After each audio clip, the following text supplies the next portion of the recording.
হেমন্ত মুখোপাধ্যায়, ঋত্বিক ঘটক, গীতাঞ্জলি, বরুণ সেনগুপ্ত, মা সাদা Surya Sen, mother Teresa সরণি। প্রথম যে নামগুলো বললাম সেই নামগুলো হচ্ছে মেট্রো স্টেশনের নাম। নামগুলো শুনে হঠাৎ মনে হবে তাদের এখানে সমাধিস্থ করা হয়েছে কিনা, তা নয়। আমি বললাম এই কারণে, এই মেট্রো স্টেশনের নামগুলো শুনে 95% লোক আছে যারা লোকেট করতে পারবে না যে জায়গাটা কি। আর একদম শেষে বলেছি ঠিক একই রকমভাবে মাদার টেরিজা সরণি। কারা জানো মাদার টেরিজা সরণি কোন রাস্তার নাম? কমেন্ট করে জানাও। মাদার টেরিজা সরণি অ্যাকচুয়ালি এইখানে যেখানে আমি দাঁড়িয়ে রয়েছি, এই graveyard south park street symmetry, এই এরিয়ার আগে নাম ছিল বারিয়াল গ্রাউন্ড। এই জায়গার কারণেই এই জায়গার নাম ছিল burial ground. Chief justice Eliza Impey, not Eliza, Eliza, ELIJAH, Eliza Impey, তার এখানে একটি সুসজ্জিত বাগান বাড়ি ছিল এবং নিজস্ব ডিয়ার পার্ক ছিল। সেই সূত্র ধরে এই জায়গার নাম হয় পার্ক স্ট্রিট। আর পার্ক স্ট্রিটের এখনকার নাম হচ্ছে মাদার টেরিজা সরণি। এই সাউথ পার্ক স্ট্রিট সিমেট্রিতে আসার জন্য যেটা করতে হবে, কলকাতার যে প্রান্ত থেকে আসুন না কেন, মল্লিক বাজারে নেমে মল্লিক বাজার থেকে যেখানে পার্ক স্ট্রিট ঢুকছে, ঢুকেই বাঁ হাতে পাবেন এই সিমেট্রি। আর কেউ যদি মেট্রো করে আসেন তাহলে পার্ক স্ট্রিট মেট্রো স্টেশনে নেমে পার্ক স্ট্রিট যেখানে ঢুকছে সোজা পার্ক স্ট্রিট ধরে হেঁটে আসতে হবে। একা হাঁটলে 15 মিনিট, একের বেশি থাকলে 20 মিনিট লেগে যেতে পারে। সেই পার্ক স্ট্রিট এসে যেখানে একেবারে মল্লিক বাজার ক্রসিংয়ে মিট করছে, তার ঠিক আগেই বাঁ হাতে পাবেন the assembly of God church school. আর তার ঠিক উল্টো দিকেই মানে ডান হাতে পাবেন এই সাউথ পার্ক স্ট্রিট সিমেট্রি। এখানে অজস্র সমাধির মধ্যে প্রত্যেকটা সমাধি হয়তো ইন্ডিভিজুয়ালি খুঁজে বার করাটা একটু কষ্টকরই হবে, কেননা বিশেষ ব্যক্তিত্ব অনেকেই রয়েছেন, যেমন Elizabeth Barwell, William Jones, Edward cook, Charles Stewart, Derozio, Walter Landon Dickens, এরকম অনেকে। এখানকার রিসেপশনে একটা গাইডবুক মতো পাওয়া যায়, সেখানে ব্লক করে করে সমাধির নাম্বারিং করা রয়েছে। আপনারা ইচ্ছে হলে সেটাকে অর্থের বিনিময়ে সংগ্রহ করতে পারেন। সেটা দেখে বরং খুঁজে বের করাটা একটু সময় সাপেক্ষ হলেও কিছুটা সুবিধাজনক হবে।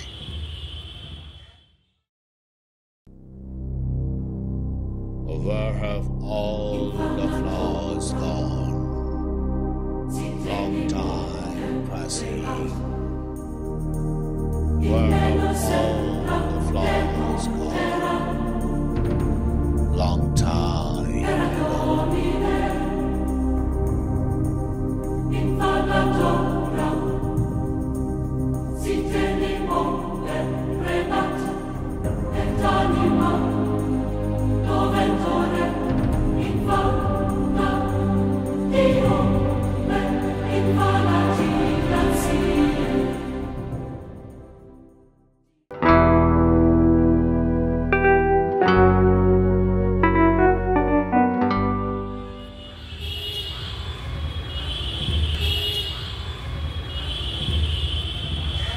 আমি আজকে দাঁড়িয়ে রয়েছি সাউথ পার্ক স্ট্রিট সিমেট্রিতে।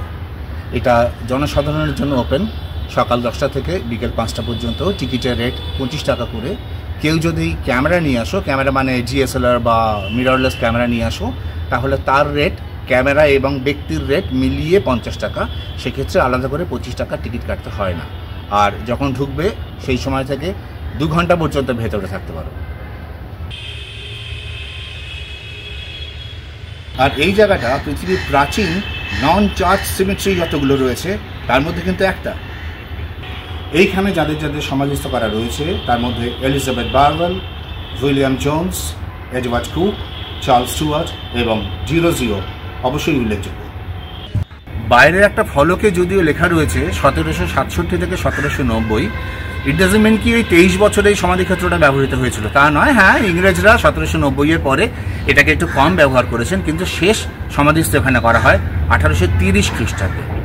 আর 1840-এ আমি যেখানে দাঁড়িয়ে রয়েছি পার্ক স্ট্রিট সিমেট্রির ঠিক ডায়াগোনাল অপোজিটে মল্লিক বাজার ক্রসিং এবং লোয়ার সার্কুলার রোড ক্রসিংয়ের জায়গাতে একটা বিরাট বড় সমাধিক্ষেত্র তৈরি করা হয়, যেটা 1840 খ্রিস্টাব্দ থেকে ব্যবহৃত হচ্ছে।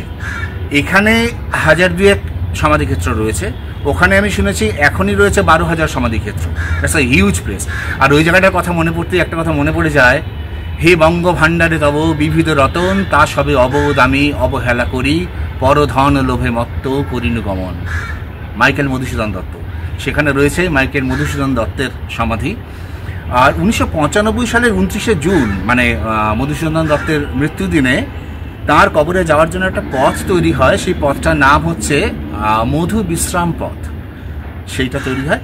By the way, come to that point, আমি যে জায়গাটা দাঁড়িয়ে রয়েছি এই জায়গাটা মানে আমি যে জায়গাটায় শুয়ে না থেকে দাঁড়িয়ে রয়েছি এই জায়গাটা আর্কিওলজিক্যাল সার্ভে অফ ইন্ডিয়া এখন মেনটেন করছে।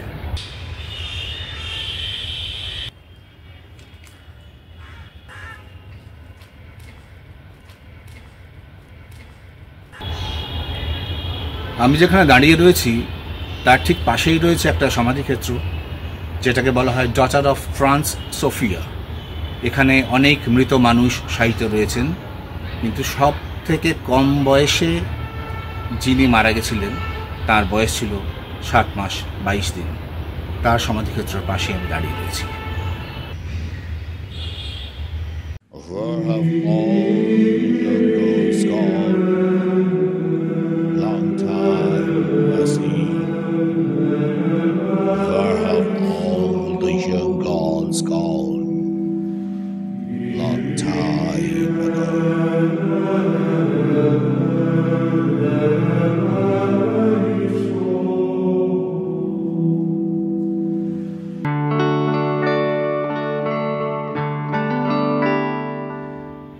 জওহরলাল নেহেরু রোড আর পার্ক স্ট্রিটের ক্রসিংয়ে রয়েছে এশিয়াটিক সোসাইটি। সেই এশিয়াটিক সোসাইটির প্রতিষ্ঠাতা ছিলেন উইলিয়াম জোন্স, যিনি মারা গেছিলেন 1794 খ্রিস্টাব্দে। তাঁরও সমাধি রয়েছে এখানে।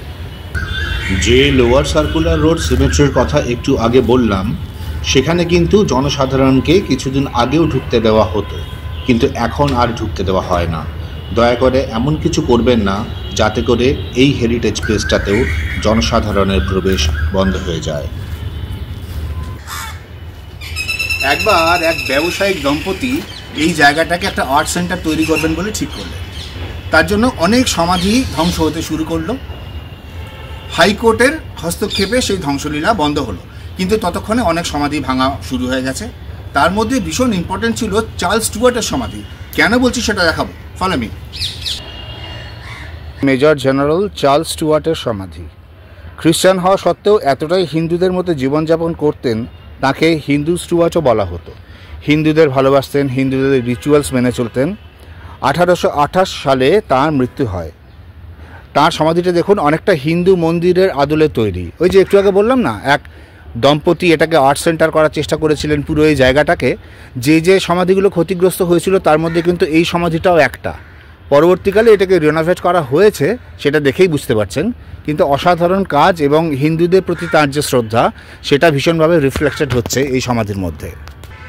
কলকাতায় কিছু জায়গা আছে যে জায়গাগুলোকে কিছুটা সেন্সিটিভ বলতে পারি, কিছুটা সেন্সিবল পার্সনদের ভালো লাগার জায়গা বলতে পারি। দয়া করে সেগুলোকে একেবারে কাপল পার্ক বানিয়ে তুলবেন না।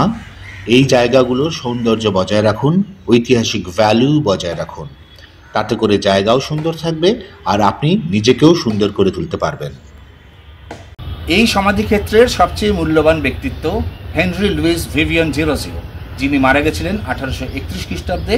তিনি ছিলেন ইয়ং বেঙ্গলের পুরোধা, কিন্তু তার মৃত্যু হয়েছিল কত বছর বয়সে জানেন? মাত্র 22 বছর বয়সে। আর তার সমাধিক্ষেত্র এখন all India Anglo Indian association maintain করছে। দেখব।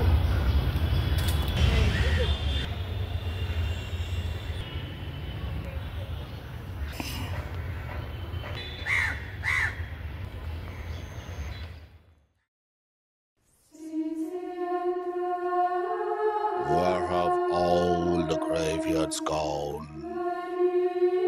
Long time passing. Where have all the graveyards gone? Long time ago. And where have have all the graveyards gone?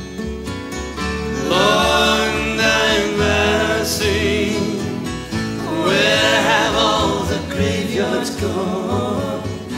Long time ago.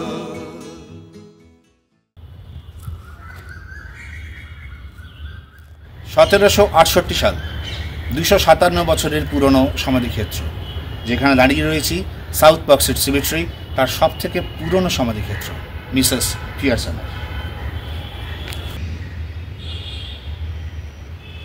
হ্যাঁ, যদিও মিসেস পিয়ারসনের সমাধি সব থেকে পুরনো বলে মনে করা হয়, কিন্তু অ্যাকচুয়ালি জন উডের সমাধিটা হচ্ছে এখানকার সব থেকে পুরনো সমাধি, যেটা কোনো ট্রেস খুঁজেই পাওয়া যায় না। এই একজন উল্লেখযোগ্য ব্যক্তিত্ব এলিজাবেথ বারওয়েলের সমাধিক্ষেত্র।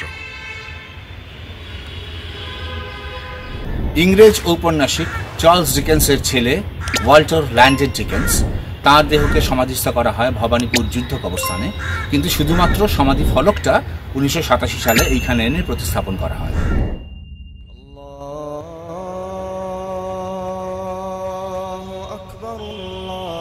দাঁড়িয়ে রয়েছি সাউথ পার্ক স্ট্রিট সিমেট্রিতে। একদিকে পার্ক স্ট্রিট, একদিকে মল্লিক বাজার ক্রসিং। সন্ধে নামছে আমার শহরে। একটা খ্রিস্টান সিমেট্রিতে দাঁড়িয়ে শুনছি আজানের ধ্বনি। This is Kolkata. এই জায়গাটা না হন্টেড প্লেস হিসেবে একটা রিউমার স্প্রেড করা হচ্ছে ভীষণভাবে। দয়া করে এটা করবেন না, হন্টেড প্লেস বলে কিছু হয় না। এটা দারুণ একটা জায়গা, এটাকে একটা হেরিটেজ প্লেস হিসেবে ঘোষণা করা হয়েছে। হ্যাঁ, কারোর যদি মনে হয় আমি একা আসবো না, সেটা আপনি নাই আসতে পারেন, 2 জন মিলে আসতে পারেন, 3 জন মিলে আসতে পারেন, কিন্তু আরেকটা রিকোয়েস্ট আমি করবো, 8 জন 10 জন 15 জন মিলে আসবেন না। এলে না এই জায়গাটার শান্তি বিঘ্নিত হবে, অ্যাম্বিয়েন্সটা ভীষণভাবে নষ্ট হবে। আর একটা কথা, একাই আসুন বা দুজনেই আসুন, একটা জিনিস কিন্তু বলে রাখছি, প্রচুর ঝোপঝাড়ে রয়েছে, ঝোপঝাড়ে কিন্তু একদম যাবেন না, কেননা শীতকালে সাপ বেরোয় না, এটা একটা খুব বাজে কথা। শীতকালে 2 রকম সাপ অবশ্যই বেরোয়, একটা হচ্ছে রাসেল ভাইপার, একটা হচ্ছে ব্যান্ডেড ক্রেক। রাসেল ভাইপারের হিমোটক্সিন বিষ ভয়ঙ্কর বিষ, আর ব্যান্ডেড ক্রেতের নিউরোটক্সিন বিষ থাকলেও 3-4 রকমের বিষের সংমিশ্রণ থাকে, যার জন্য তার কোনো রকম অ্যান্টিভেনাম বা পলি অ্যান্টিভেনাম ইঞ্জেকশন বেরোয়নি, তাই নিজের সাবধানতা নিজের কাছে। আর একটা কথা, যারা এই ধরনের ভিডিও দেখতে পছন্দ করেন, আমি এই আমার ভিডিও শেষে একটা এন্ড কার্ডে আলিপুর জেল মিউজিয়ামের একটা ভিডিও দিয়ে দিচ্ছি, প্লিজ ওটাকে দেখবেন আর আমার চ্যানেলটাকে সাবস্ক্রাইব করবেন। Thank you. Where have all the flowers gone?